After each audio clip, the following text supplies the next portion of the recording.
Allison. Well, soups, casseroles, and salads can benefit from additional veggies. And today in the Fox 13 kitchen, Jennifer Burns is adding lots of them to a pasta dish. Yes. She's finishing up that recipe right now. Hi, Jen. Hi there. Yeah, that's exactly what we're finishing up. Lots of veggies going over some delicious whole grain pasta. Got my special guest, Becca from Intermountain Medical Center Heart Institute. Smells good in here, doesn't it? It does. Smells really good. I'm ready to eat. I know. Thanksgiving is around the corner. We're starting to think about all the food. Right?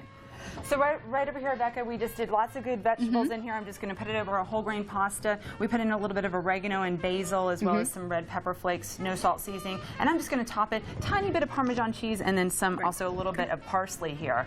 As we were talking a little bit earlier, I have to ask you, what are some of the recommendations for managing blood pressure? It's a good question. So there are several things that you can do.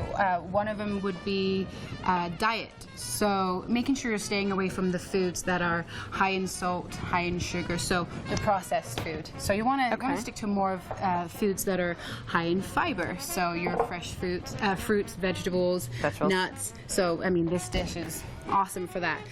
Exercise is another thing you can do. 30 to 45 minutes a day of exercise. Now, not everyone likes to go to the gym, so you can walk around the block, or you can maybe park a little bit further away from your work, so you're getting in more steps for the day.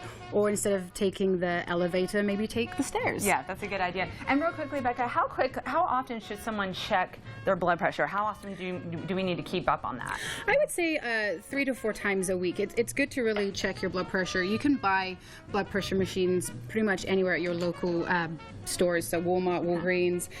Try to buy a cuff that goes on your upper arm, not the ones that go on your wrist. They don't seem to be as accurate. And maybe keep a log or a diary of those readings and bring those in with you at your next clinic visit, so we can see where your blood pressure is when you're at home. Sometimes patients come in and they have what we call the white coat syndrome. So just the anxiety of knowing that they're going to the doctor can really spike their blood pressure. So we don't want to mistreat our patients. Yeah.